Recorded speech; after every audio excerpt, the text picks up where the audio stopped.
respecto a la clase, si ustedes me tienen que interrumpir para preguntarme algo, no tengo ningún problema, ¿saben? Así que abran el micrófono y me preguntan. La idea es que aprendamos todos y tampoco quiero que sea tan larga, así que vamos a tratar de hacerla lo más cortita posible, ¿sí? ¿Quiénes son? Ahí están las dos chicas que fueron al teórico, al práctico conmigo. La semana pasada, profe. Sí. Romina y Jimena. Ok. Bueno, chicas, la idea es saber una clasificación básica que tiene una clasificación clínica que es migraña, cefalea tensional. Esto quédense tranquilos que nadie se los va a preguntar, pero es simple para que ustedes tengan una idea que existe una clasificación muy larga y esta que es una clasificación clínica que ustedes tienen que saber básicamente esto: o sea, migraña, cefalea tensional, cefalea sin lesión estructural, asociada a trauma craneal, a trastornos vasculares. Bueno, hay varios. Fíjense que la última, la 13, dice cefalea no clasificada, ¿sí? Básicamente lo que ustedes tienen que saber es poder diferenciar lo que es una cefalea primaria de una cefalea secundaria. Cuando hablamos de cefaleas primarias, que no se conoce la causa, y cefalea secundaria, por supuesto, que son secundarias a algo. Algún problema oftalmológico, algún traumatismo, una ACV, un tumor. Eso es básicamente lo que ustedes tienen que saber cuando se sientan delante de un paciente en el consultorio o en la guardia, en el cual el paciente consulta por dolores de cabeza. Como ustedes saben, la consulta por cefaleas es la consulta más frecuente en el mundo. Dentro de las cefaleas primarias vamos a empezar a hablar de la migraña. La migraña puede definirse como un trastorno paroxístico caracterizado por ataques recurrentes de dolor de cabeza pulsátil. Es importante que recuerden eso, comúnmente que de comienzo unilateral y suele estar asociado a disautonomías, náuseas, vómitos y esas cosas. Pudiendo presentarse, según el caso, con un déficit neurológico focal de carácter reversible conocido como aura migrañosa. Fíjese que la definición de déficit neurológico es muy parecida a la de ACV, pero bueno, acá la diferencia es que es reversible. Afecta el 20% de la población mundial, tiene una predisposición familiar del 50%. Hay muchos pacientes que tienen varios días o meses de que no tienen dolores de cabeza.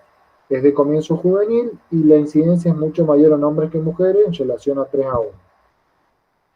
Como desencadenante, el periodo menstrual, la ingesta de determinados alimentos, los quesos, los chocolates, el alcohol, la fatiga, alteraciones del sueño, las hipoglucemias también son causa de desencadenar crisis en pacientes migrañosos y las alteraciones del sueño. Dentro de la migraña tenemos una clasificación que existe: migraña con aura y migraña sin aura. Como recién dijimos, la migraña con aura, el aura es un déficit neurológico focal que depende del área del cerebro que tenga ese déficit, va a ser la sintomatología previa al dolor de cabeza. En el 90% de los casos el déficit neurológico es visual. La migraña con aura, gracias a Dios, el 25% solamente de los pacientes tienen déficit neurológico focales que pueden ser visuales, la fotopsia o líneas brillantes, y este fenómeno se genera por una depresión cortical diseminada, que es una diseminación del flujo cortical a nivel occipito frontal. Por eso empiezo con visual, porque este es el área visual. Y las características clínicas del dolor de cabeza es típicamente pulsátil, hemicránea, que rota de lugar y que dura entre 4 y 72 horas. O sea, ustedes para llegar al diagnóstico de un paciente migrañoso tienen que saber que el dolor, le deben preguntar cuánto tiempo le dura la crisis de dolor sin analgésicos o que haya sido parcialmente abortada por el analgésico. Suelen cursar con fotofobia y sonofobia y empeoran con la actividad física.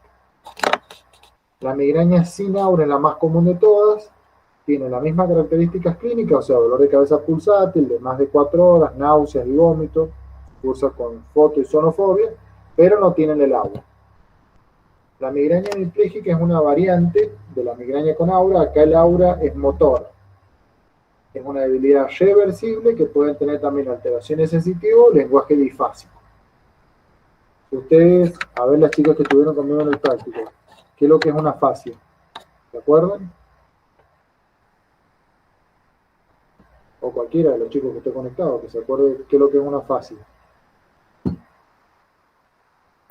Una alteración en el lenguaje, ya sea de reconocimiento o de expresión. Perfecto, de comprensión o de expresión. Ahora, ¿cómo evaluamos el lenguaje? ¿Cuáles son las partes de un lenguaje? Con el habla y la escritura. Perfecto, pero ¿cuáles son las partes? O sea, ¿qué tenemos que evaluar en un paciente si queremos decir que este paciente está fácil? Que tenemos que evaluar por lo menos unas 2 o 3 variables del lenguaje para poder, digamos, agrupar esa patología del examen que vos vayas a hacer para decir este paciente tiene una fascia de expresión, este paciente tiene una fascia de comprensión o este paciente tiene una fascia transcortical. La nominación, la comprensión, la repetición. Perfecto. ¿Cómo haría? ¿Quién está hablando? Romina. Romina, ¿cómo harías vos para ver si el paciente tiene denominación conservada? Bueno, le mostramos un objeto y vemos si él sabe qué es. Perfecto, Por muy ejemplo, bien. le señalamos una lapicera. Perfecto, el paciente nomina, digamos, te dice, sí, esto es una lapicera. Ustedes me ven, ¿no? Sí, profe. Bien, entonces vos decís, bueno, el paciente le mostrás, ¿qué es esto? Te dice una lapicera. O sea, vos ya de movida sabés que ese paciente no está fácil. Ahora tenemos que tratar de ubicar las otras variables del lenguaje.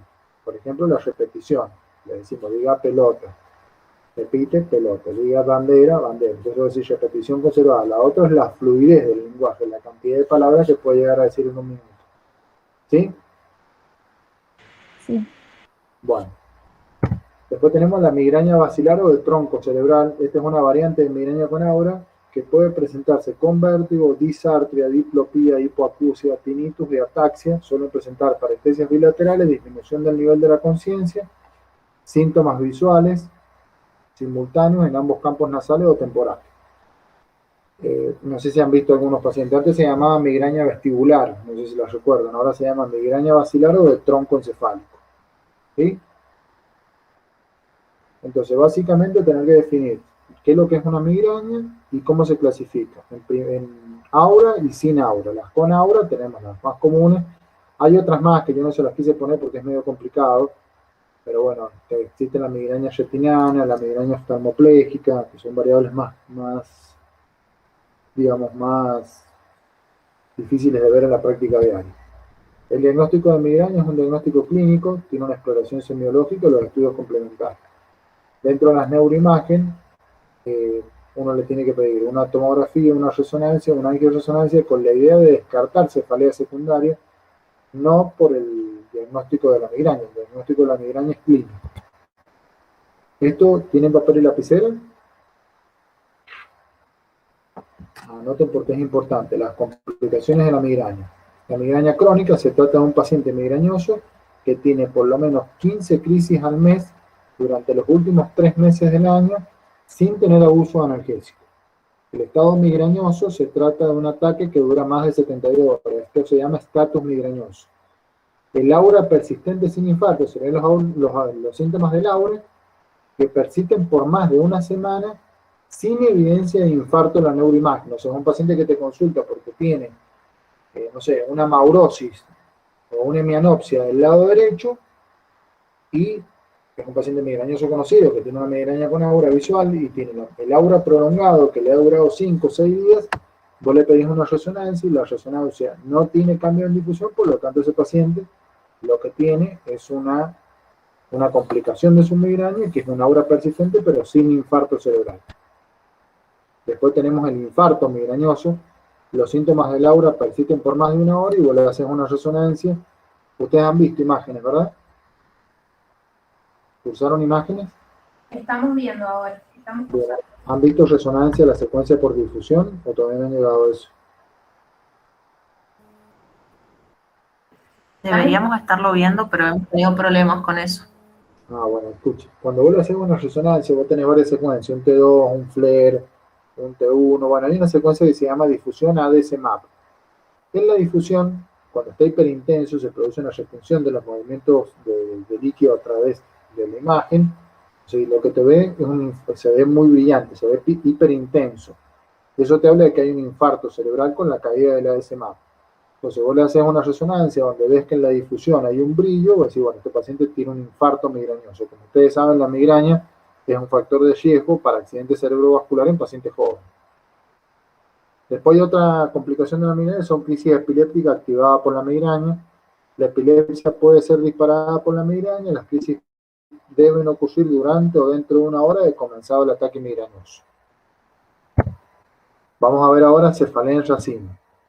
Fíjense que acá el dolor de la cefalea de yacimo es un dolor retroocular acompañado de lagrimeo, inyección conjuntival, ginorrea y enrojecimiento facial. Ahí tienen típicamente la imagen de cómo se presenta clínicamente.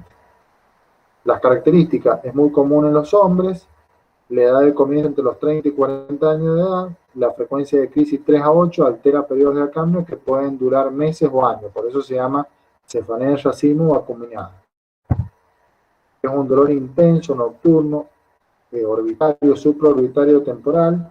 Como les dije, tienen inyección conjuntival, congestión nasal, ginorrea, tienen miosis y tosis, se le cae el párpado, el paciente cuando se despierta de noche, comúnmente lo despierta de noche, suelen tener a 1 a 8 crisis por día y fíjense que dura entre 15 minutos a 180.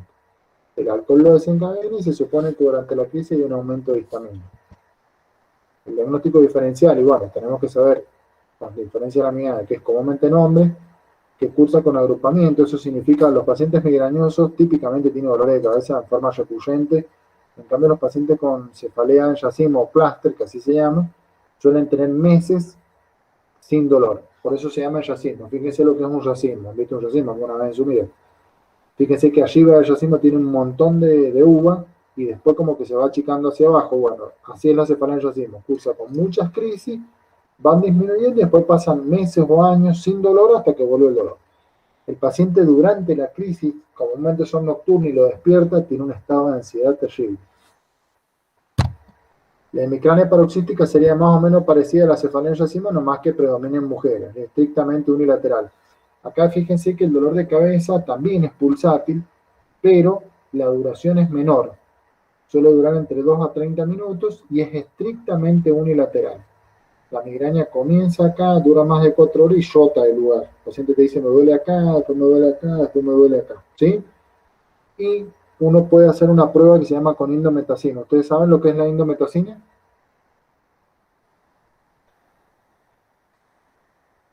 No.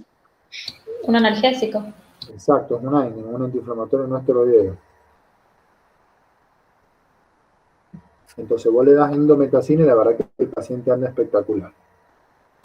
Otra cefalea primaria muy común, en realidad chicos, para que ustedes sepan, las cefaleas primarias más comunes, migraña y cefalea tensional. Fíjense las características del dolor. Acá el dolor es de tipo constrictivo, opresivo, como si tuviese un casco, una vincha. Es no pulsátil, o sea que acá ustedes cuando se sientan delante de un paciente con dolor de cabeza, como les dije, tienen que definir si ese paciente puede tener una cefalea primaria o una cefalea secundaria. Lo más probable por una cuestión de frecuencia es que el paciente va a tener una cefalea primaria. Dentro de las cefaleas primarias, con una sola pregunta que usted le va a ver, dígame cómo siente usted el dolor. Y el tipo te dice, siente como pinchazo, como que me clavan algo, no puede ser nunca una cefalea tensional, porque este es típicamente opresivo, este es bolo craneana, es toda la cabeza, y siente como un casco, como una vincha. Fíjense, es opresiva, bilateral, toma las regiones frontales, temporales, los músculos de la nuca, es cotidiana, de comienzo vespertino y el dolor es constante. Suelen tener dolores días, semanas o meses. Y se da comúnmente en personas que estén muy ansiosas o muy tensionadas. Después tenemos otro dolor de cabeza que es el síndrome de Costen, que es una disfunción de la articulación temporomaxilar. El dolor se localiza acá en el oído, en la zona del maxilar inferior, comúnmente es unilateral y aumenta con la masticación. La palpación de la articulación, ustedes le hacen esta maniobra que abre y cierra la boca y van a sentir como un chasquido o como que hace crack, crack. Eso es típicamente porque hay una luxación o una subluxación de la articulación. Después tenemos la cefalea por arteritis de la temporal. Fíjense acá las características. Esto es muy interesante porque estas sean personas mayores de años y si uno no se aviva rápido puede generar un infarto retinal y el paciente pierde la visión de un ojo. Así que hay que estar atento. Típicamente aquel paciente tiene la arteria temporal, que como les muestra ahí el dibujo, la tiene indurada, gruesa. Y ustedes cuando le hagan unos análisis van a ver que tienen una eritrosedimentación muy elevada, comúnmente mayor de 100. La biopsia confirma el diagnóstico, pero la verdad es que cuando ustedes tienen un paciente que dice, no sé, 60 años de edad, recuerden que yo le dije que la migraña es una enfermedad que se da comúnmente en mujeres jóvenes. Sospechar una migraña en un paciente de 60 años de edad es bastante difícil. Pero te dice que tiene mucho dolor en la cintura escapular, que tiene dolor mandibular, que le duele esta zona. Entonces ustedes le palpan acá y le ven la arteria temporal que típicamente está indurada, o sea, está bien gruesa. Le piden unos análisis completos y tiene la eritrosedimentación alta, estos pacientes andan espectacularmente con corticoides y le van a salvar el ojo porque puede producir una maurosis por un infarto de la arteria central de la retina. ¿Está claro eso? Sí. Bien. Después tenemos la neuralgia del trigémino. Ustedes, como saben, la inervación de la cara tiene el nervio olfatorio, el maxilar superior y el maxilar inferior. Ahí tienen un gráfico. Estas serían las tres ramas del trigémino sensitivo.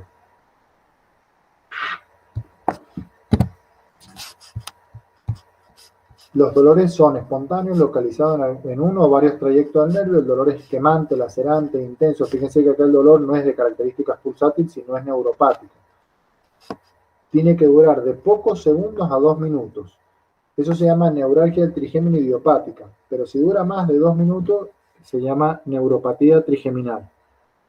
Típicamente el paciente tiene zona de gatillos, te dice que me duele acá, comúnmente es B2 o B3, la llama más complicada, la más comprometida, y al lavarse los dientes o tocarse la cara le desencadena el dolor.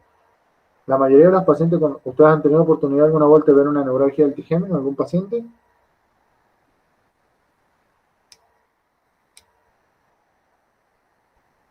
¿Sí o no? No, profe. Bueno, típicamente el paciente de odontólogo le han sacado todos los dientes, ya sobre todo si es en B2, los superiores, porque bueno, son gente que se queja de mucho dolor, entonces bueno, los odontólogos por ahí piensan, sospechan que puede ser algo infeccioso y tienen extracciones dentarias múltiples. Esta es la rama del trigémino que yo les dije, la maxilar superior. Fíjese que la zona empieza en el labio superior y se extiende hacia arriba. Después tenemos la neuralgia del glosofaringio.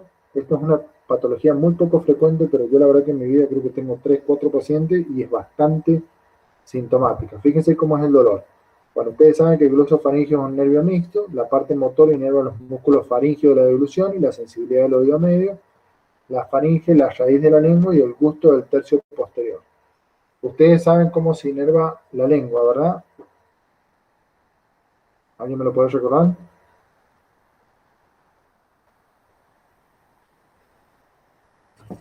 Por la inervación del 7, el 9 y el 10. 7, 9 y 10. En realidad tenemos 7, que es el facial. El facial inerva los 2 tercios anteriores de la lengua. Después el glosofaringio, el tercio posterior. ¿Y quién mueve la lengua? La parte motora, ¿quién la hace? El hipogloso. El hipogloso, muy bien, el número 12. La clínica, fíjense, como dijimos, una neuralgia del glosofaringio, por lo tanto el dolor no puede ser de otra característica que no sea quemante, lacerante, como si fuese neuropático. Y acá el paciente dice que tiene un dolor que sobre todo le altera la deglución, o sea, el paciente traga y siente un dolor insoportable en la parte posterior de la lengua y sobre todo tiene muchos trastornos deglutorios, un paciente que no puede tomar ni agua. Realmente estos pacientes son muy sintomáticos y lo bueno que tienen las neuropatías o las neuralgias del glosofaringio que andan espectacularmente con carbamazepina, o sea, es la droga de primera línea, entonces ustedes utilizan carbamazepina y el tipo vuelve a alimentarse porque lleva varios días consultando que con analgésicos simples, antiinflamatorios no esteroideos, todo eso no mejora el dolor. Bien, eso con cefaleas primarias, ¿sí? ¿Está claro? Sí. Sí. Bien, ahora vamos a ver cefalea secundaria. Esto es un poco más interesante ya. Dentro de la cefalea secundaria, lo que no pueden llegar a no saber que existe una cefalea que se llama entrueno o estallido. Típicamente llega al máximo de intensidad en menos de un minuto. O sea, es un paciente que está comido y de repente se le parte la cabeza y llega a una intensidad 10 en menos de un minuto. Las cefaleas primarias que pueden producir esto, bueno, una migraña es bastante rara porque en la migraña empieza el dolor y se va haciendo lento con el paso de los minutos. La cefalea en racimo, que es el clúster, una sea por hipotensión del líquido cefalorraquídeo o la apoplejía hipoficiaria. Pero la que nosotros tenemos que tener en cuenta siempre, chicos, es la ruptura de un aneurisma cerebral. Pero fíjense la importancia de esto que le he puesto acá. Si ustedes a un paciente que tiene sospecha de un aneurisma cerebral le hacen una tomografía de cerebro las primeras 24 horas, el 95% es que van a ver sangre. Si se lo hacen a las 72 horas, el 70%, pero fíjense si se lo hacen a los 7 días, cae al 50%. O sea, es muy importante en el momento que ustedes le van a pedir la imagen y que el paciente va a tener acceso a pedir la imagen, o sea, a hacerse la imagen. Ustedes saben muy bien que por ahí yo les indico una tomografía ahora y le dan turno para 5 o 6 días. Entonces, saber que si la tomografía es negativa, porque bueno, ya pasó mucho tiempo. Entonces, acá es importante esto. ¿Cómo hacemos la evaluación de un paciente en la sala de urgencia? Bueno, lo primero que tenemos que saber es el estado de conciencia. Si tiene signos meningios, si tiene pares craneales o signos de vías largas, cuál es la característica del dolor, qué tipo de medicamentos tomo. Y fíjense ahí, la PL es irreemplazable en una cefalea intensa con TAC normal, fiebre y alteración del sensorio. Si la sospecha es hemorragia subaracnoidea, el diagnóstico sensibiliza después de las 6 horas y si es muy alejado hay que pedir una técnica en el líquido cefalorraquídeo que se llama espectrofotometría para ver si hay hemosiderina. ¿Qué quiero decir con esto? Que si ustedes tienen una cefalea en estallido, le hacen una tomografía porque piensan que es una hemorragia subaracnoidea, el paciente llega a la guardia a los 30 minutos de haber comenzado con el dolor. Le hacemos la tomografía es negativa, no descarta que tenga una hemorragia subaracnoidea, hay que hacerle una punción lumbar. Pero si se la hacen antes de las 6 horas, la punción lumbar también va a ser negativa, entonces se la van a tener que repetir después. ¿Cuáles son los signos de alarma en un paciente con dolor de cabeza? Bueno, si tiene dolor de cabeza después de un traumatismo de cráneo, si tiene dolor de cabeza de más de un mes que no cede con tratamiento, si tiene un dolor de cabeza muy focalizado o si está asociado con síntomas neurológicos, por supuesto. ¿Cuándo le vamos a pedir una neuroimagen? Y si el paciente nos dice que es la primera y el peor dolor de cabeza en su vida, si tiene cambios en la frecuencia o severidad del dolor, por ejemplo, un paciente migrañoso conocido que te dice, sí, yo sufro de migraña, soy de tener dolores de cabeza pulsátil, pero ahora las características del dolor son distintas. Ha cambiado, bueno, a ese paciente se le tiene que pedir una neuroimagen. Cuando hablo de neuroimagen, chicos, lo más importante, o por lo menos la que más rédito puede llegar a tener para nosotros, es una resonancia con angioresonancia cerebral y gadolínio, o sea, con contraste. Otra de las cosas que no se duda en pedir imágenes, chicos, es cefalea de HIV, cefalea y cáncer, por supuesto, una cefalea que comienza después de los 50 años, cefalea y convulsiones y cefalea y un examen neurológico anormal, por supuesto. Ahora vamos a ver las etiologías de las cefaleas agudas. Esta es la que yo le decía que le quería poner bien la imagen. Vamos a ver esto. Fíjense acá, chicos. ¿Ven la imagen ahí? Sí, profe. Bien, yo se lo voy marcando. Esto que le estoy marcando acá, ¿qué es lo que es?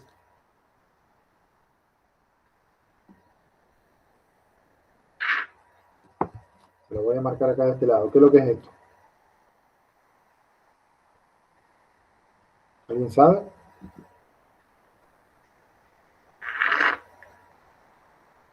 ¿No? Contesten, chicos, si no se nos van a hacer las 11 de la noche. ¿Los ventrículos, profe? No, este es el tronco cerebral. ¿Lo ven? Esta es la protuberancia, digamos. Fíjense todo esto que lo estoy marcando hiperdenso. Acá se ve blanco. Todo esto es sangre. Es sangre en el espacio subaracnoideo. Ustedes recuerdan que el espacio subaracnoideo está en líquido cefalorraquídeo que se ve negro, así como esto que está acá. Pero fíjense que este paciente tiene una gran hemorragia subaracnoidea, peritroncal, en el valle silviano, inclusive acá adelante en el territorio, digamos, donde van las arterias cerebrales anteriores. Entonces, ustedes más o menos con esto se pueden orientar, acá al lado se los he puesto, cuál es o dónde puede estar el aneurisma probablemente que sangró. Fíjense, si tiene mucha sangre en el valle silviano, y bueno, saben que es la arteria cerebral media. Si ustedes ven que tiene mucha sangre acá en esta área, digamos, en la fisura interhemisférica, y pueden pensar que es una hemorragia producida por un aneurisma en la comunicante posterior. Entonces, veamos esto ahora. Tenemos un cuadro clínico con una sospecha subaracnoidea. Eso sí, típicamente es un paciente que tiene una cefalea en estallido, como le dije, un paciente que tiene un dolor de cabeza que llega al máximo del dolor en menos de un minuto. Le hacemos una tomografía. La tomografía ve sangre, como recién vimos en esa imagen, tenemos diagnóstico de hemorragia subaracnoidea. Ese paciente debería ir a una angio-TC o una arteriografía cerebral. Si tiene un aneurisma, se deriva a neurocirugía. Ahora vamos por el otro lado, que es lo más difícil. Paciente con sospecha clínica de una hemorragia subaracnoidea. Llega a la guardia un paciente, no sé, de 25 años de edad que estaba haciendo actividad física y de repente se le estalla la cabeza, que tiene un dolor de cabeza 10 en 10, que alcanzó el máximo de intensidad en menos de un minuto. Recuerde que eso es importantísimo. Llega a la guardia, le hacemos una tomografía. No vemos sangre. ese paciente tiene altas sospechas clínicas, le hacemos una punción lumbar. ¿Cuáles son las contraindicaciones de punción lumbar? Hipertensión endocraniana. Bien, hipertensión endocraniana es uno, ¿cuál es otro? Y el edema de papila. Edema de papila, ¿cuál es otro? En realidad esas no son contraindicaciones absolutas, pero sí, digamos. Ya les voy a poner un caso clínico para que ustedes me digan si le harían una punción lumbar o no. ¿Cuál más?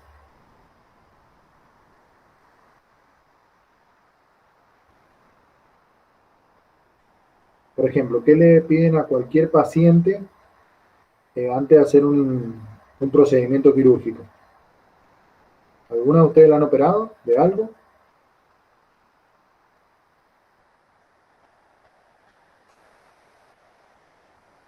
¿Un electro, profe? Sí, igual un electrocardiograma, digamos, sería el riesgo prequirúrgico, pero ese no te contraindica una punción lumbar, pero va por ahí. Te piden un electro y ¿qué más cuando vas a ir a cirugía?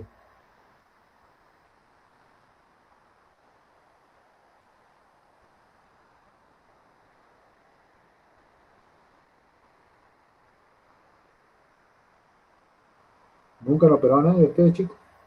No tienen ninguna cirugía, ningún familiar que lo hayan operado de algo.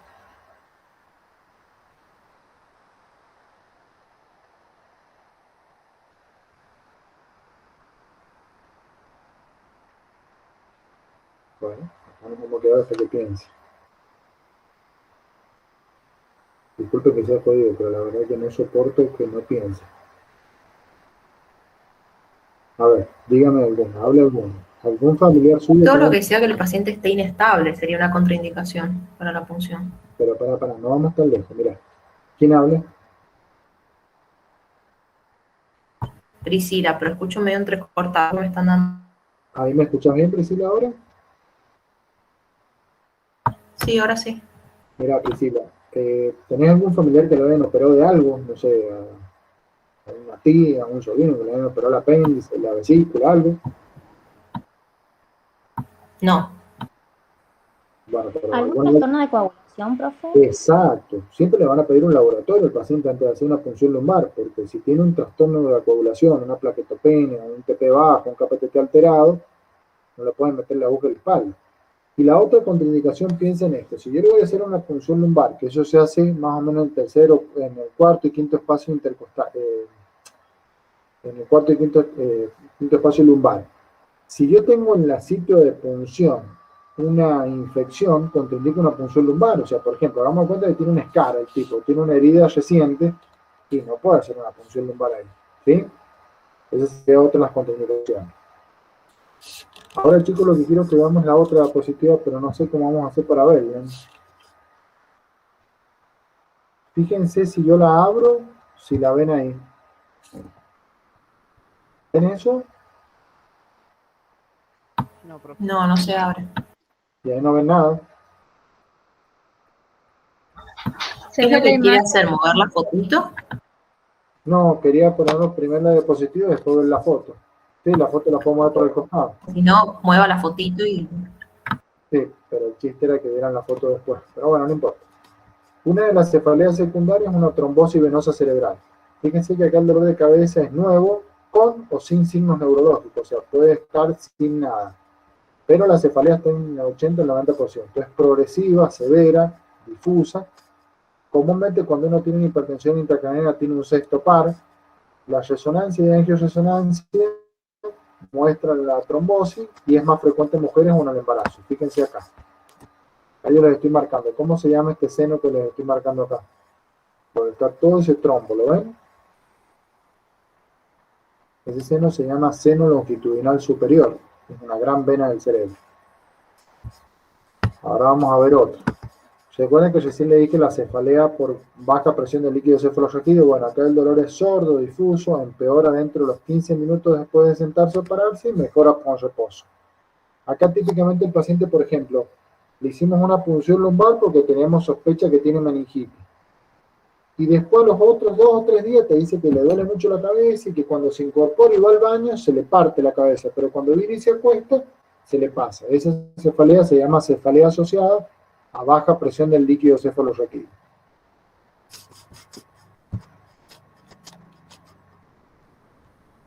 Ok. creo que nos queda una.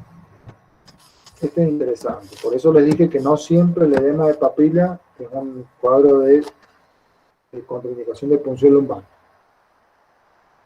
Existe una cefalea que se llama por aumento de presión intracraneana idiopático, lo que se llamaba antes era el pseudotumor cerebri. En 15A comúnmente se ven mujeres jóvenes y obesas.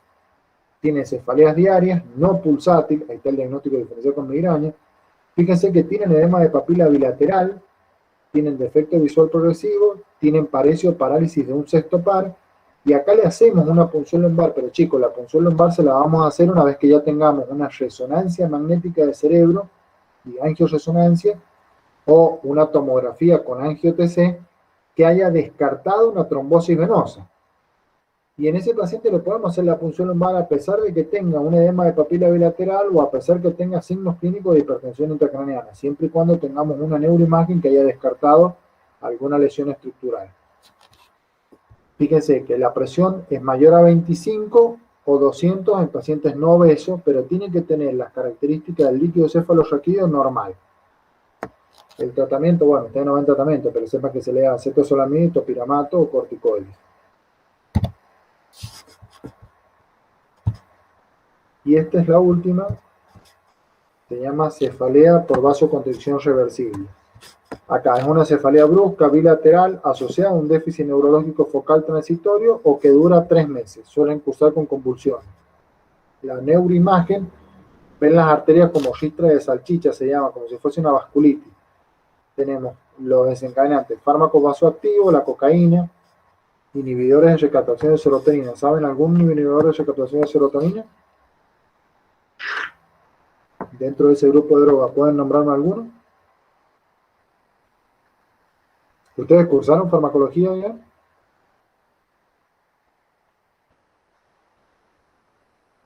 Sí, el año pasado se cursó. Sí, el año pasado, pero virtual. ¿Se acuerdan de los IRS? Los inhibidores de recaptación de serotonina selectivos. Bueno, en los IRS está la sertralina, la paroxetina, el citalopram, el escitalopram, la fluoxetina. Bueno, todos esos son IRS que pueden generar, no siempre, chicos, por supuesto, pero cuando un paciente tiene una cefalea intensa con un déficit neurológico focal, fíjense acá en la diapositiva C cómo se ve toda la arteria. Bien, ¿la ven que está redondita todo? ¿La alcanzan a ver? Sí, profe. Sí, se ve. Bien, y fíjense arriba como si fuese un rosario, ven como que está cortada, como que está estenosada, después se dilata, ven como una ristra de salchicha. Bueno, eso se llama síndrome de vasoconstricción reversible. El diagnóstico se hace con la clínica. Nosotros hemos visto el año pasado varios pacientes, tuvimos 3 pacientes, de hecho el último paciente lo tuvimos internado hace aproximadamente un mes. Ese paciente era desencadenado, el último, por el puerperio. El puerperio es causa del síndrome de vasoconstricción reversible. Una chica embarazada que había tenido familia y a los 3-4 días asocia una cefalea intensa en estallido, hace un déficit neurológico focal, hace una hemiparesia izquierda, creo, le hicimos una resonancia con angioresonancia y tenía un síndrome de vasoconstricción reversible. No lo vemos muy seguido, pero es interesante cuando uno lo encuentra. Bien, y nada más, chicos. Con respecto a cefaleas, esto, les hago un pequeño resumen. Entonces, tenemos que definir básicamente, ustedes lo que tienen que saber, chicos, es poder definir o delante de un paciente, si estamos ante un paciente que tiene una cefalea primaria o una cefalea secundaria. Y en base a eso, podernos plantear el diagnóstico diferencial. Recuerden que siempre tenemos determinados tips para poder hacer, o sea, definir qué paciente va a ir a neuroimagen o no. Por más que ustedes clínicamente tengan todos los criterios diagnósticos clínicos de migraña o cefalea tensional, que son las 2 más comunes primarias, siempre el paciente tiene que tener una imagen cerebral para descartar cefaleas secundarias, entre ellas tumores, trombosis venosa, vasoconstricción, bueno, todas las que vimos, ¿sí? Sí. Bien, ¿tienen alguna duda? ¿Quieren preguntarme algo? Yo no tengo dudas. En la penúltima patología de la hipertensión endocraniana, de la mujer obesa, ¿se podría decir que es benigna? Porque algo oí de ese caso. Claro, antiguamente se llamaba pseudotumor cerebro o hipertensión intracraneana benigna. En realidad se llama benigna porque vos le has hecho una neuroimagen y has descartado que tenga un tumor. Vos pensás esto, mira, dentro del cráneo, no sé si me ves bien, ¿me ves en la imagen? Sí, profe, se ve. Bueno, mira, dentro del cráneo, el cráneo está pegado, el cráneo es el continente, o sea, eso está soldado en los huesos. Vos sabés muy bien que a partir de los 18 meses, a los 2 años de edad, ya el paciente tiene soldado el cráneo. Pero dentro tenés tres cosas que pueden aumentar la presión intracraneana: cerebro, líquido cefalorraquídeo y sangre. Se supone que el aumento de la presión intracraneana está dada por un aumento de la presión del líquido cefalorraquídeo, pero vos le has descartado que tenga una hidrocefalia, que tenga un tumor, que tenga una hemorragia.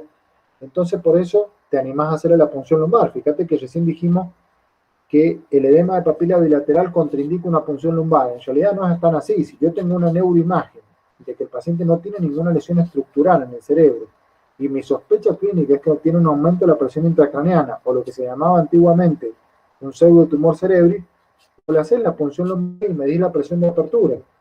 Normalmente es 20 en adultos jóvenes, flacos, y si es en obesos hasta 25. No sé si alguna vuelta han visto cómo se hace eso. Bueno, se hace una punción lumbar y se coloca un mandil. En realidad eso debería ser con un manómetro, pero no tenemos manómetro. Entonces conectamos un perfum de los sueros y lo levantamos así.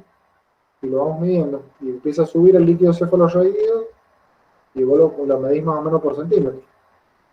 Calculen que mi mano tendrá, no sé, aproximadamente 20 centímetros. Por eso lo haces con una regla. ¿Te ubican?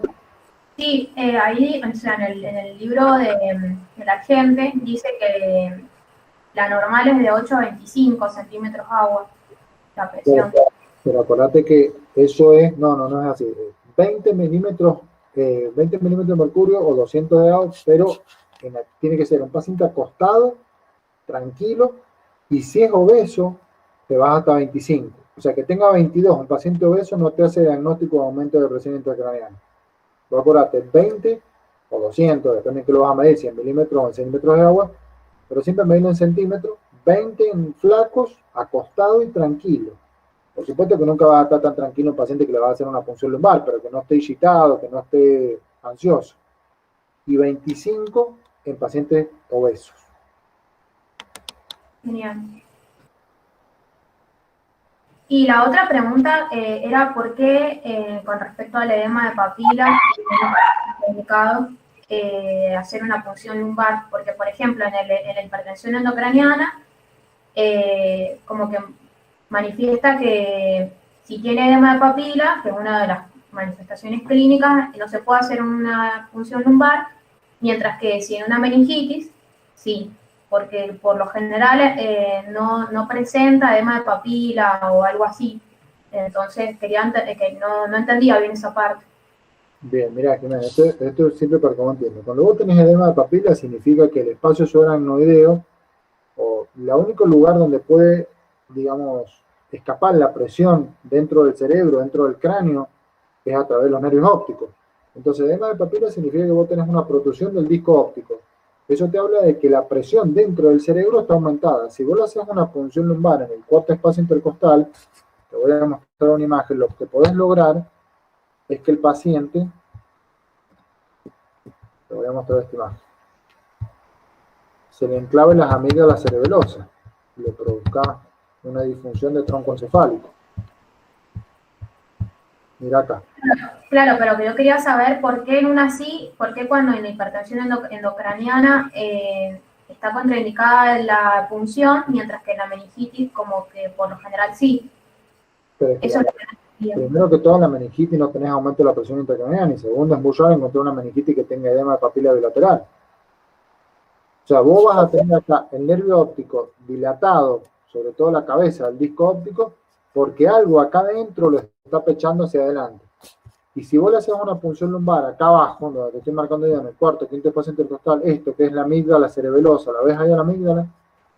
Sí, pero tú... Se va a enclavar. Claro. La meningitis no tiene comúnmente edema de papila bilateral, por lo tanto le podés hacer una punción lumbar tranquilamente. Vos tenés contraindicada la punción lumbar cuando tenés un aumento de la presión intracraneana a expensa de una hemorragia cerebral, a expensa de un absceso, a expensa de un tumor cerebral. O sea, ahí no puedes hacer una punción lumbar. Pero si vos tenés edema de papila bilateral y tenés una neuroimagen normal, lo podés hacer tranquilamente la punción lumbar, no hay ningún problema. Esa era la duda nada más. Gracias. Profe, disculpe, pero en la migraña crónica, usted dijo que iba a tener 15 episodios la persona en un mes. Por lo ¿Esto menos 15. va a cursar con revisiones o es constantemente? O sea, nunca para el dolor. Por eso te dije, mira, vos para hacer el diagnóstico de migraña crónica, vos tenés que decir que es un paciente, primero que todo, migrañoso, que cumple criterio de diagnóstico de migraña. Por lo tanto, es una mujer joven que tiene dolor de cabeza pulsátil, que le dura más de 4 horas, que le muestra los y los ruidos. Segundo, que en los últimos 3 meses, por ejemplo, estamos ahora en junio, le dice el paciente, sí, doctor, yo mayo, abril y marzo he estado con dolor de cabeza frecuente. Entonces yo le decía, bueno, ¿cuántos días al mes le duele la cabeza? Y doctor, por lo menos 20. Entonces voy a decir, este paciente tiene diagnóstico de migraña crónica. En los últimos 3 meses ha tenido dolores de cabeza por más de 15 días al mes.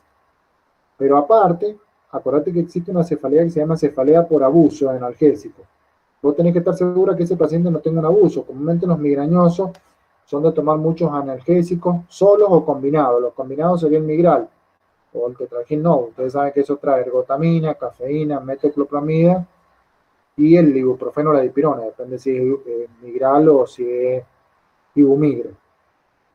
Si vos tenés a un paciente que le duele la cabeza hagamos de cuenta que te dice, sí, doctor, me duele la cabeza casi todos los días, y son pulsátiles, sí, te dura más de 4 horas, sí, te molesta los ruidos, sí, entonces vos decís, este paciente tiene diagnóstico de migraña crónica, pero tenés que descartar que no tenga abuso de analgésicos, por lo tanto, no tiene que tomar más de 2 analgésicos por semana, perdón. Si el paciente te dice, sí, yo tomo todos los días Migral, no tiene diagnóstico de migraña crónica, tiene diagnóstico de cefalea por abuso de analgésico.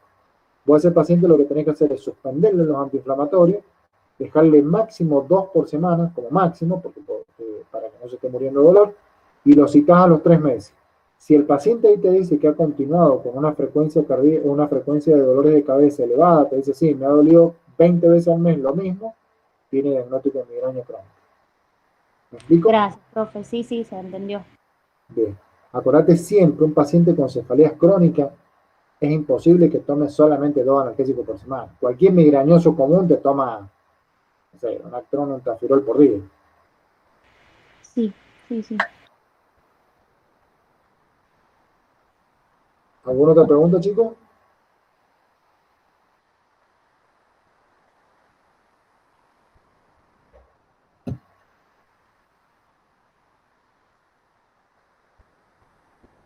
Bueno, vamos a hacer un descanso de unos 10 minutos, 15 minutos, así vemos la última parte ya de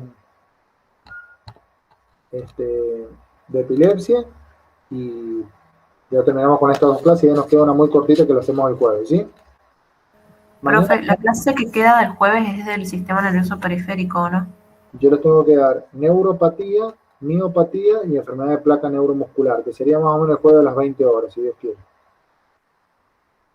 Bueno, Bien, nos juntamos entonces a las 25, ¿les parece? Si la hacemos cortita. ¿Pueden? sí, profe. ¿Estamos todos de acuerdo? Sí, profe. Sí, profe. Sí. Ok, nos juntamos entonces en Monos.